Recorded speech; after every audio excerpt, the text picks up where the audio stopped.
ما حراك بهذا أن يكبر قدرك عند الله. அஸ்ஸலாமு அலைக்கும் வரஹ்மத்துல்லாஹி வபரகாத்துஹு. இன்றைக்கான வீடியோவில் இஸ்லாத்தில் மெஹராஜ் இரவும் சிறப்பு அமல்களும் பற்றி அறிந்து கொள்வோம். அதை பார்க்குறதுக்கு முன்னாடி இந்த வீடியோவுக்கு ஒரு லைக் பண்ணிடுங்க. முழுமையாக பாருங்கள், அப்போ தான் உங்களுக்கும் புரியும். இஸ்லாத்தில் மெஹராஜ் பயணம் மிகவும் சிறப்பு மிக்க ஒன்றாகும். ஆனால் எப்போதும் எந்த ஆண்டு, எந்த மாதம், எந்த நாளில் நடைபெற்றது என்று ஒரு சஹீஹான செய்தியும் கிடையாது. ஏனென்றால் இந்த மெஹராஜ் பயணம் மக்காவில் இஸ்லாம் ஆரம்பிக்கும் போது நடைபெற்றது. அப்போது முஸ்லிம்கள் எண்ணிக்கை விரல் வெட்டு என்னும் அளவுக்கு மட்டுமே இருந்தார்கள்.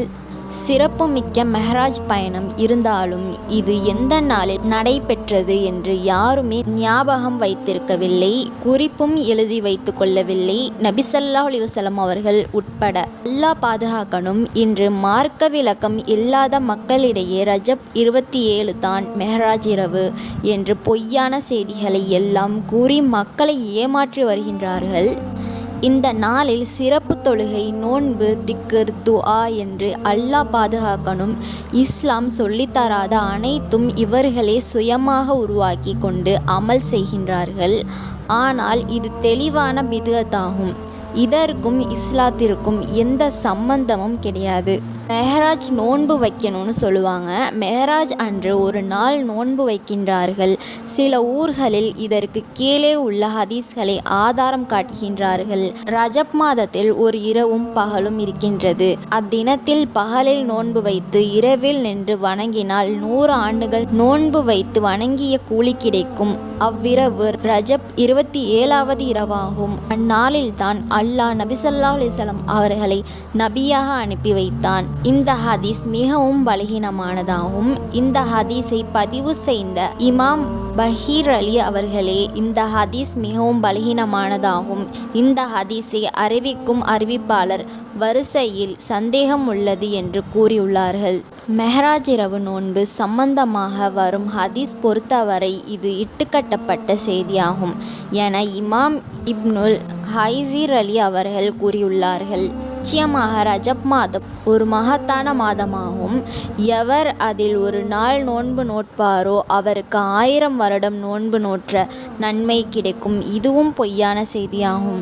இமாம் இப்னுல் ஹைஸிர் அலி அவர்கள் இட்டுக்கட்டப்பட்டது பொய்யான செய்தி என கூறியுள்ளார்கள். மார்க்கம் பொறுத்தவரை சட்டம், அமல் அனைத்துமே நபி ஸல்லல்லாஹு அலைஹி வஸல்லம் அவர்களின் சொல், செயல், அங்கீகாரம் இருக்க வேண்டும். ஆனால் நபி ஸல்லல்லாஹு அலைஹி வஸல்லம் அவர்கள் வாழ்ந்த காலத்திலும் சரி, அவர்களுக்கு பின்னால் வந்த சஹாபாக்கள் காலத்திலும் சரி, இப்படி யாரும் மெஹராஜ் இரவு என்று அந்த நாளை சிறப்பித்து ஒரு நோன்பு வைத்தது கிடையாது. மாறாக சஹாபாக்கள் இது போன்ற இந்த நாளை அறியாமை நாளாகவே கருதினார்கள். ரஜப் மாதத்தில் உமர் அலி அவர்கள் மனிதர்கள் தாங்கள் கைகளை உணவு தட்டில் வைக்கும் வரை அடிப்பவர்களாக இருந்தார்கள். உண்ணுங்கள், நிச்சயமாக இது அறியாமை கலந்து மக்களால் புனிதப்படுத்தப்பட்ட ஒரு மாதமாகும். இது நன்மையான காரியம் என்றால் நபி ஸல்லல்லாஹு அலைஹி வஸல்லம் அவர்களும் செய்திருப்பார்கள் அல்லது சஹாபாக்களுக்கு சொல்லியிருப்பார்கள். ஆனால் மெஹராஜ் இரவு நோன்பு பற்றி ஒரே ஒரு சஹீஹான ஆதாரம் கூட கிடையாது. அமல் மற்றும் சட்டம் பொறுத்தவரை ஒரு சஹீஹான ஆதாரம் இருந்தால் மட்டுமே அதை நாம் செயல்படுத்த வேண்டும். மெஹராஜ் அன்று நோன்பு வைத்தால் நன்மை கிடைக்குமோ கிடைக்காதோ, ஆனால் பித்அத் செய்வதற்கு பாவம் வந்து சேரும். நமக்கு அல்லாஹ் பாதுகாக்கணும். மெஹராஜ் தொழுகை அல்லாஹ் பாதுகாக்கணும். மெஹராஜ் இரவு என்று சில ஊர்களில் சலாத்துர் ரஐப் என்று ஒரு சிறப்பு தொழுகை தொழுகின்றார்கள். ஆனால் இதற்கு ஒரு சஹீஹான ஆதாரம் கிடையாது. ரஜப் இரவில் 6 சலாமை கொண்டு 12 ரக்காய் தொழுவார்கள். அதில் ஒவ்வொரு ரக்காயத்திலும் குல்ஹுல்லாஹு சூராவை 5 தடவை ஓதுவார்கள். 3ஆம் கலிமா 100 தடவையும் இஸ்திஃபார் 100 தடவையும் ஓதுவார்கள். 3 சலாமை கொண்டு 6 ரக்காய் தொழ வேண்டும். ஒவ்வொரு ரக்காயத்திலும் 7 தடவை குல்ஹுல்லாஹு சூராவை ஓத வேண்டும்.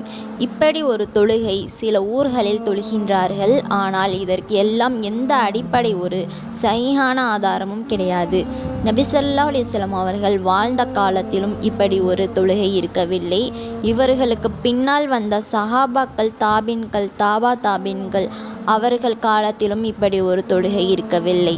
பின்னால் வந்த சில வழிகேட்டு கொள்கை உடையவர்கள் தான் இது போன்ற தொழுகை முறைகளை உருவாக்கி கொண்டார்கள். ஆனால் இது பெரும் பாவமாகும்.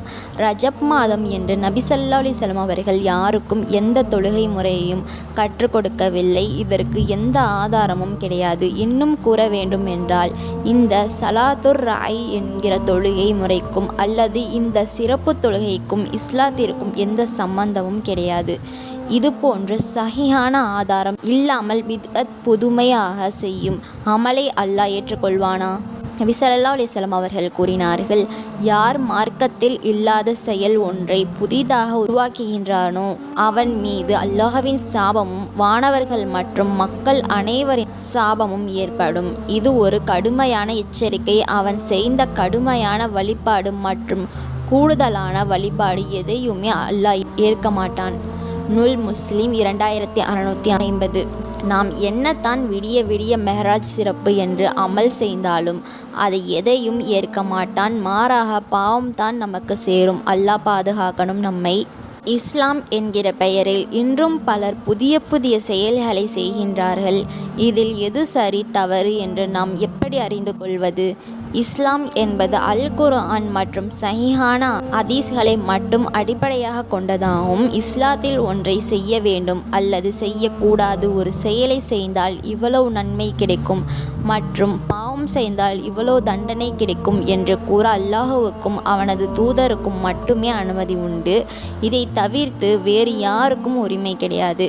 அல்லாஹும் ரசூலும் காட்டித்தராத ஒன்றை நாமாக பேணுதல் மற்றும் நன்மையான காரியம் என்று ஒருபோதும் செய்யக்கூடாது. இது பித்அத்தாகும். பித்அத் என்றால் இஸ்லாம் கூறாத ஒன்றை நாமாக உருவாக்கி கொள்வதுதான் பித்அத்தாகும். இஸ்லாம் நபி ஸல்லல்லாஹு அலைஹி வஸல்லம் அவர்கள் காலத்திலேயே முழுமை பெற்றுவிட்டது. இதற்கு பின்பு இஸ்லாத்தில் நன்மையான காரியம் மற்றும் பேணுதலுக்கு என்று கூட நாமாக ஒன்றை செய்யக்கூடாது. இன்றைய தினம் உங்களுக்காக உங்கள் மார்க்கத்தை பரிபூர்ணமாக்கி விட்டேன். மேலும் நான் உங்கள் மீது என் அருட்கோட்டையை பூர்த்தியாக்கிவிட்டேன். இன்னும் உங்களுக்காக நான் இஸ்லாம் மார்க்கத்தையே இசைவானதாக தேர்ந்தெடுத்துள்ளேன். குர்ஆன்ல அல்லாஹ் சொல்லி காட்டுகிறான். நாமாக ஒன்றை இஸ்லாத்தில் நன்மையான காரியம் என்று செய்வது அல்லாஹ்வின் பரிசுத்த மார்க்கத்தில் கலப்படம் செய்வது போன்றாகும். நஅூது பில்லாஹ். சட்டமோ மற்றும் அமலோ எதுவாக இருந்தாலும் அல் குர்ஆன் மற்றும் சஹீஹான ஹதீஸ்களில் இருந்தால் அதை ஏற்றுக்கொள்ளுங்கள். இல்லை என்றால் நிராகரித்து விடுங்கள். நபிகள் நாயகம் ஸல்லல்லாஹு அலைஹி வஸல்லம் அவர்கள் கூறுகின்றார்கள், செய்திகளில் மிகவும் உண்மையானது அல்லாஹ்வுடைய வேதமாகும். நடைமுறையில் மிகவும் சிறந்தது முஹம்மது ஸல்லல்லாஹு அலைஹி வஸல்லம் அவர்களுடைய நடைமுறையாகும். காரியங்களில் தீயது மார்க்கம் என்கிற பெயரில் புதிதாக உருவானவையாகும். புதிதாக உருவாக்கக்கூடியவர்களை அனைத்தும் கூடியவைகள் அனைத்தும் பித்அத்களாகும்.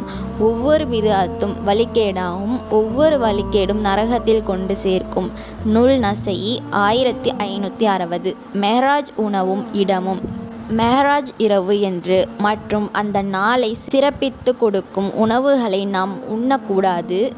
ஏனென்றால் பித்அத் சார்ந்த செயல்களுக்கு நாம் எந்த விதத்திலும் ஆதரவு கொடுக்கக்கூடாது. மெஹராஜ் இரவு என்று சில ஊர்களில் வீடு பள்ளிவாசல்களில் அன்று வீட்டை அலங்கரிப்பது, அன்று வீட்டில் விசேஷ உணவுகள் சமைப்பது, இவை அனைத்துமே பித்அத்தாகும். அதே போன்று மெஹராஜ் இரவை சிறப்பித்து கொண்டாடும் இடங்களுக்கும் செல்வதை தவிர்த்து கொள்ளுங்கள். நபிகள் நாயகம் ஸல்லல்லாஹு அலைஹி வஸல்லம் அவர்கள் கூறுகின்றார்கள், உங்களில் ஒருவர் ஒரு தீமையை மார்க்கத்திற்கு முரணாக ஒரு செயலை கண்டால் அவர் அதை தமது கரத்தால் தடுக்கட்டும். முடியாவிட்டால் தமது நாவால் சொல்லி தடுக்கட்டும். அதுவும் முடியாவிட்டால் தமது உள்ளத்தால் அதை வெறுத்து ஒதுக்கட்டும். இந்த இறுதி நிலையானது இறை நம்பிக்கையின் பலகீனமான செயலாகும். நூல் முஸ்லிம் 78. மெஹராஜ் இரவும் கட்டுக்கதைகளும். மெஹராஜ் இரவை சிறப்பித்து கூற நிறைய பொய்யான செய்திகளை கூறுவார்கள். இதற்கு ஆதாரமாக நிறைய இட்டுக்கட்டப்பட்ட பொய்யான செய்திகள் உள்ள கிதாப்களையும் ஆதாரமாக காட்டுவார்கள். அவ்வாற்றில் சிலதை கீழே குறிப்பிட்டுள்ளோம். 1. மெஹராஜ் இரவில் வானத்திலிருந்து ஆயிரக்கணக்கான வானவர்கள் இறங்கி தட்டில் ஏந்தி பூமிக்கு இறங்கி ஒவ்வொரு வீட்டிலும் நுழைந்து இறையோனின் நினைவில் ஈடுபட்டுள்ளவர் மீது இறையழைப்பை சொல்கின்றார்கள். பொய்யான செய்தி இது. 2. சுவனத்தில் ரஜப் என அழைக்கப்படும் ஒரு ஆறு உண்டு. 3. ரஜப் மாதம் வந்துவிட்டால், யா அல்லாஹ், ரஜப் மற்றும் ஷாபானில் எமக்கு அருள் புரிவாயாக, எம்மை ரமலானை அடைய செய்வாயாக என பிரார்த்திப்பவர்களாக இருந்தார்கள். மிகவும் பலகீனமான செய்தி. இப்படி நிறைய பொய்யான செய்திகள் அல்லது மிகவும் பலகீனமான ஹதீஸ்களை வைத்து மெஹராஜ் இரவை சிறப்பித்து கூறுகின்றார்கள். ஆனால் இதற்கு எல்லாம் எந்தவித அடிப்படையான சஹீஹான ஒரு ஆதாரமும் கிடையாது. இந்த வீடியோவில் என்ன புரியுதுன்னு சொன்னால், மெஹராஜ் இரவில் எந்த சிறப்பித்த அமல்களுமே இஸ்லாத்தில் சொல்லலை.